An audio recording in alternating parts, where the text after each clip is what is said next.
देखिए, विसर्ग को सहलंत, विसर्ग से पहले ई या ऊ हो तो परे क हलंत, ख, ट, ड, प, भ हलंत में से कोई वर्ण हो तो विसर्ग का स हलंत, श हलंत हो जाता है।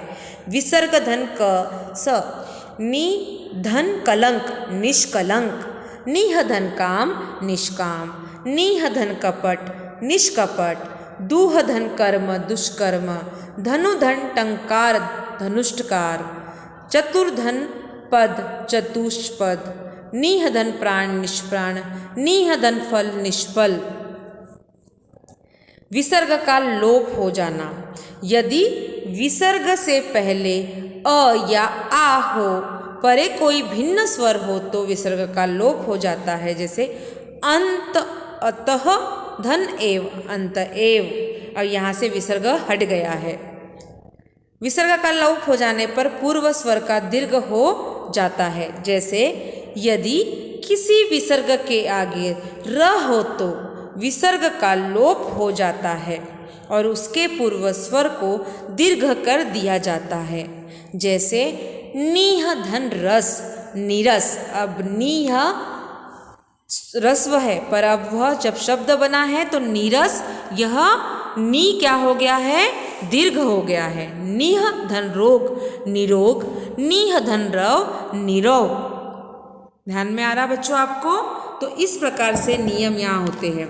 जो 8वां नियम है वह इस प्रकार से है, यहाँ नहीं आया है पर मैं आपको बता रही हूँ कि यदि र के आगे अघोष वर्ण आए तो विसर्ग ज्यों का त्यों बना रहता है।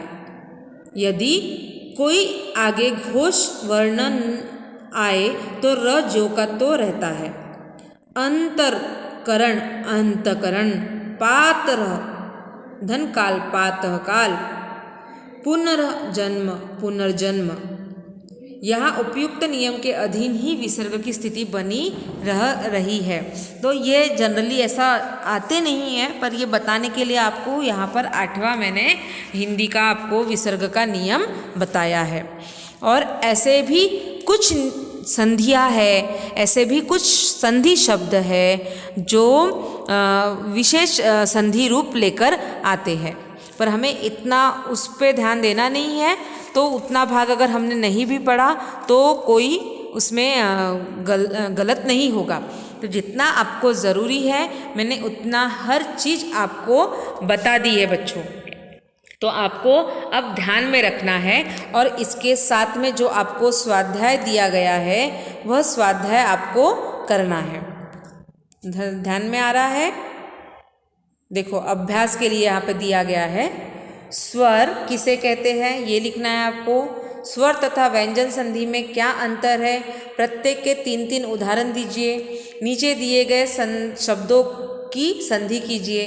यहाँ संधि शब्द संधि विच्छेद करके दिया है, संधि शब्द आपको बनाना है। यहाँ संधि विच्छेद करना है आपको। जो 5वां प्रश्न है आपको कि संधि लिखे, नीचे लिखे संधि शब्दों के सही संधि विच्छेद पर चिन्ह लगाओ। ऑप्शंस दिए गए हैं, सही संधि शब्द क्या है उसको आपको टिक करना है। 6वां जो प्रश्न है, शब्द पढ़िए तथा सही मेल को चुनिए।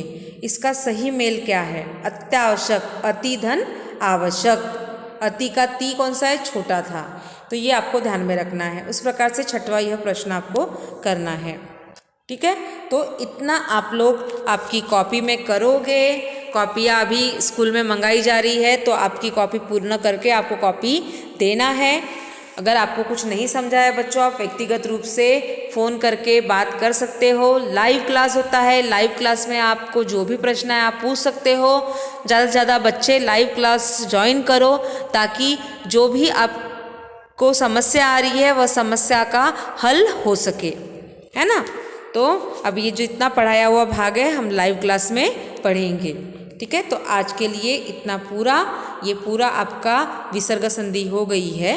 तो जो भी हमने पढ़ा है कॉपी में आप लिखो, ऐसी अपेक्षा करती हूँ। धन्यवाद।